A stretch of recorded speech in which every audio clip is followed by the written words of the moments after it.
मेरे प्यारे बच्चों, स्वागत है आपका हमारे चैनल कॉन्सेप्ट सिग्मा में। तो जैसे कि आपको पता है कि हमारा चैप्टर फर्स्ट खत्म हो चुका है और आज हम अपने चैप्टर 2 पे पहुंच चुके हैं। आई होप आपने वो सारे लेक्चर अटेंड करे हो, और अगर आपने वो लेक्चर अटेंड नहीं करे तो प्लीज़ आपसे ये रिक्वेस्ट है कि आप वो लेक्चर अटेंड कीजिए, क्योंकि अगर आप वो लेक्चर अटेंड नहीं करेंगे तो आपको आने वाले लेक्चर समझ नहीं आएंगे। तो आज हम शुरू करने जा रहे हैं अपना सेकेंड चैप्टर जो है हमारा फ्रैक्शन। बट उससे पहले हम एक क्वेश्चन करेंगे जो हमारा 1.3 का लास्ट क्वेश्चन रह चुका है। तो ये हमारा क्वेश्चन क्या स्टेट करता है, पहले क्वेश्चन करने से पहले हमें ये क्वेश्चन रीड करना है, और रीड करने के बाद हमें ये जानना है कि उस क्वेश्चन में हमें करना क्या है। मैथ का हर चीज़ जो होता है एक स्टेप के साथ होता है।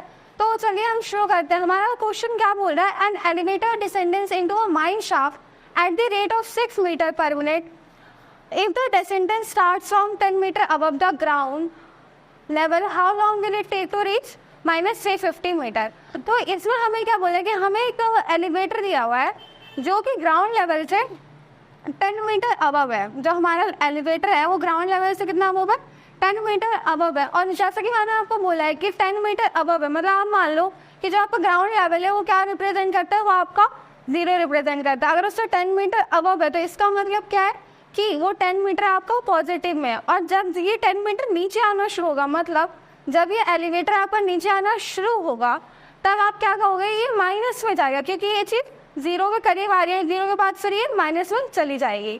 तो आपका एलिवेटर ग्राउंड लेवल के कितना मीटर है, 10 मीटर ऊपर। और हमें क्या पूछा है कि ये हर एक मिनट में 6 मीटर नीचे आ रही है, हर एक मिनट में 6 मीटर नीचे आ रही है। तो कब जाकर कितने टाइम में ये हमारा माइनस 350 मीटर पहुंचेगा। आई होप आपको क्वेश्चन समझ आया हो। अगर नहीं आया तो मैं आपको इसका ब्रीफ सा डिस्क्रिप्शन दे देती हूँ कि जो हमारा एलिवेटर है वो ग्राउंड लेवल के 10 मीटर अबव है, और हमारा एलिवेटर हर एक मिनट में पर मिनट और 6 मीटर डिसेंडेंस मतलब नीचे की तरफ आ रहा है।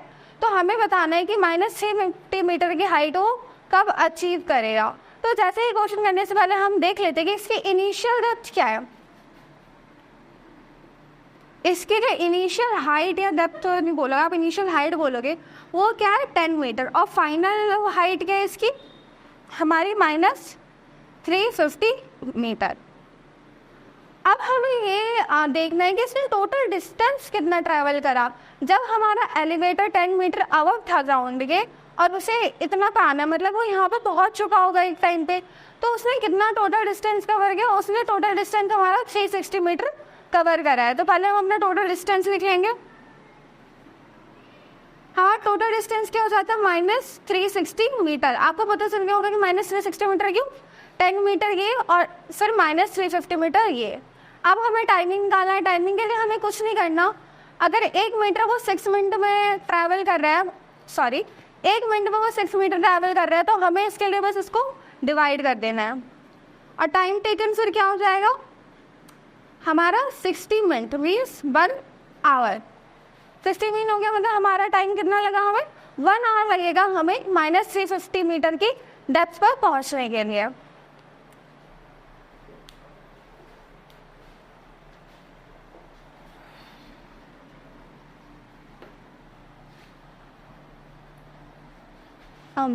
अब हम पढ़ने जा रहे हैं फ्रैक्शन। हमने चैप्टर फर्स्ट के सारे क्वेश्चन कर लिए, हर तरीके क्वेश्चन कर लिए, तो आपका चैप्टर फर्स्ट कंप्लीट होता है। तो अब हम शुरू करते हैं चैप्टर सेकंड का इंट्रोडक्शन।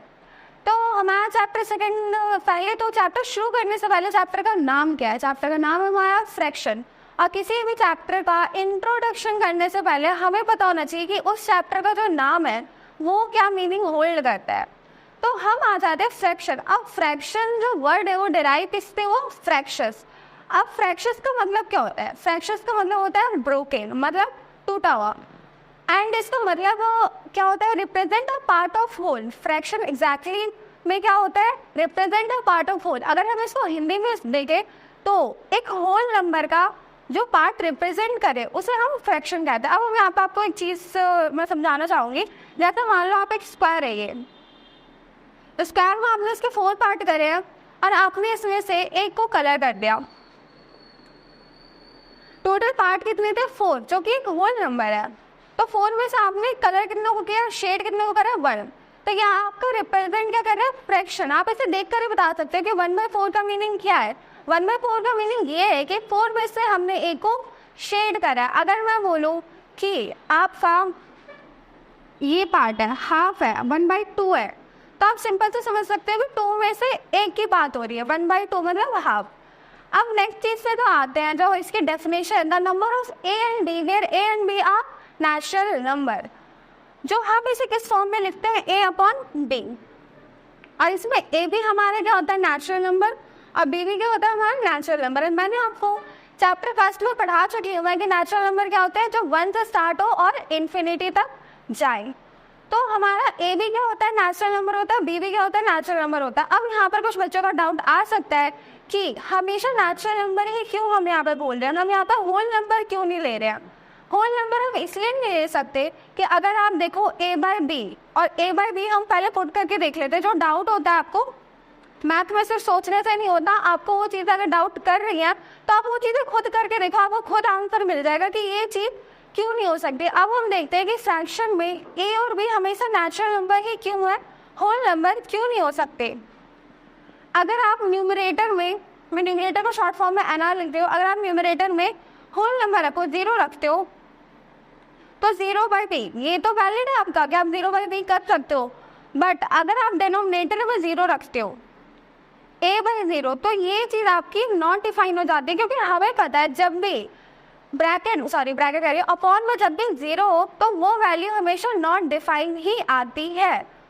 एंड अब हम आज चलते हैं कि ए को हम क्या बोलते हैं, न्यूमरेटर, एंड बी को हम क्या बोलते हैं, डिनोमिनेटर्स।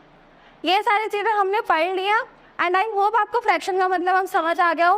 अब हम फ्रैक्शन की थोड़ी सी थ्योरी और जानेंगे और इस चैप्टर में और आगे बढ़ेंगे। जो हमारी नेक्स्ट चीज़ आती है वो हमारी आती है proper and improper fraction. Proper and improper fraction से आप सुन के गैस नहीं कर सकते कि ये चीज़ क्या है।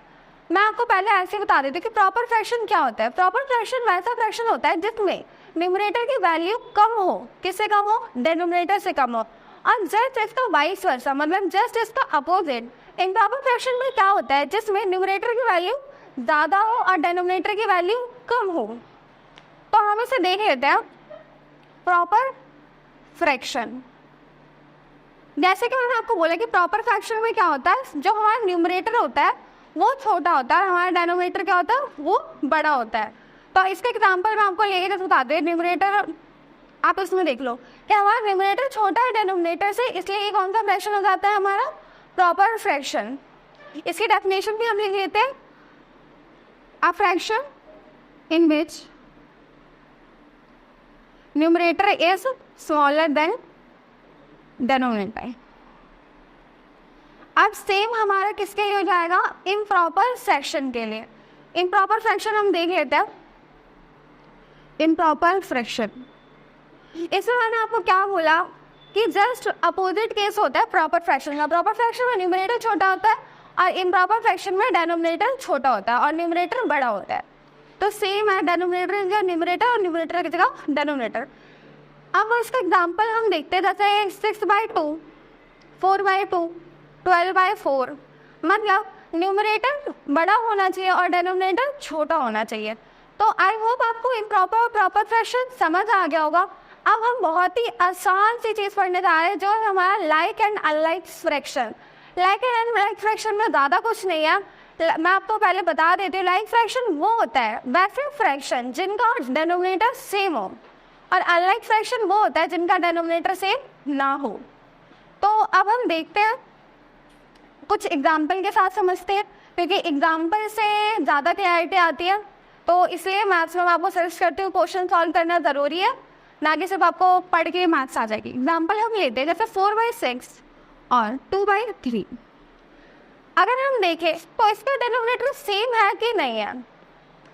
कुछ बच्चे कहेंगे नहीं है तो ये अनलाइक फ्रैक्शन है, बट अगर मैं आपको बोलूँ कि लाइक फ्रैक्शन है, क्यों है, क्योंकि 4/6 देखिए, 4/6 अपनी लोएस्ट फॉर्म में नहीं है।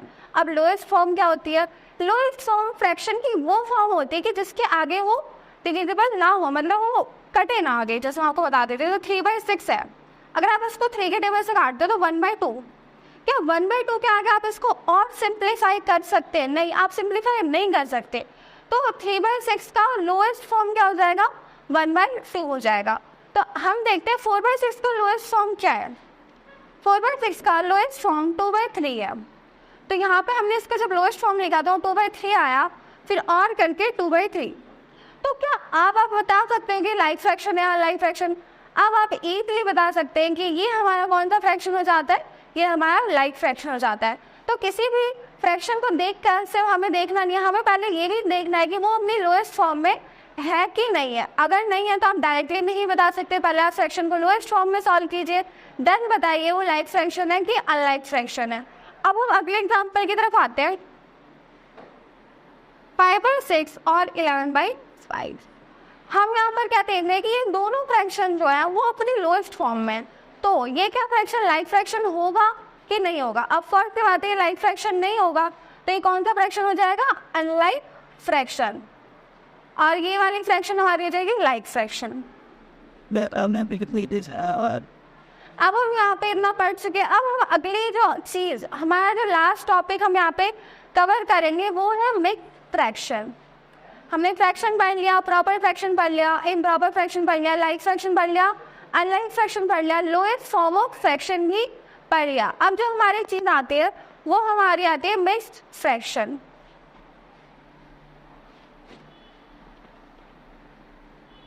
मिक्स्ड फ्रैक्शन की डेफिनेशन मैं आज आपको नहीं करवाऊंगी। आज मैं आपको बस मिक्स्ड फ्रैक्शन होता क्या है, क्या मतलब होता है, हम उसे कैसे सॉल्व करते हैं, मैं आपको वो बताऊंगी। डेफिनेशन उसकी हम कल करेंगे। तो मिक्स्ड फ्रैक्शन पहले मैं आपको लिख के दिखा दूं कि मिक्स्ड फ्रैक्शन होता कैसे है। इसका एग्जाम्पल, तो मिक्स्ड फ्रैक्शन लिखते हम ऐसे हैं। अब कुछ बच्चों को, क्या बहुत सारे बच्चों को नहीं पता कि हम इसे बोलते क्या है। उन्हें ये तो पता है कि 3/6 को हम 3/6 बोलते हैं, बट उन्हें ये नहीं पता कि हम मिक्स्ड फ्रैक्शन को क्या बोलते हैं। तो हम इसको बोलते हैं 2 कंप्लीटेड बाय 3/6। हम क्या बोलते हैं इसको? 2 कंप्लीटेड बाय 3/6। और ऐसे ही हम और मिक्स्ड फ्रैक्शन को भी इसी तरीके से प्रोनाउंस करते हैं। अब हम इसको सॉल्व कैसे करते हैं? अगर आपको किसी भी क्वेश्चन में मिक्स्ड फ्रैक्शन दिया जाता है तो हर कोई ये कहता है कि मिक्स्ड फ्रैक्शन को पहले नॉर्मल फ्रैक्शन में सॉल्व कीजिए, देन लोएस्ट फॉर्म में। तो हम देखते हैं कि हम इसको सॉल्व कैसे करते हैं। तो आपको कुछ नहीं करना, आपको डेनोमिनेटर से साइड का जो नंबर है उसको मल्टीप्लाई करना है 6 to the 12 + 3 15, और जो डेनोमिनेटर है वो चीज़ हमारी सेम आ जाएगी। आई होप आपको ये चीज़ यहाँ पर समझ आ गई हो। और आज के लिए इतना ही, हम आज के लिए इतना ही पढ़ेंगे, हम ज़्यादा नहीं पढ़ेंगे। हमने आज चैप्टर 1.3 का लास्ट क्वेश्चन करा है, तो प्लीज़ आप उसकी रिवीजन करते रहिएगा। और चैप्टर 2 का आज हम इंट्रोडक्शन कर रहे हैं, जैसे हमने पिछले चैप्टर पढ़ा है ये भी चैप्टर हम बहुत अच्छे से पढ़ेंगे। तो पढ़ते रहिए, स्टे कनेक्टेड, जुड़े रहिए, और बाय।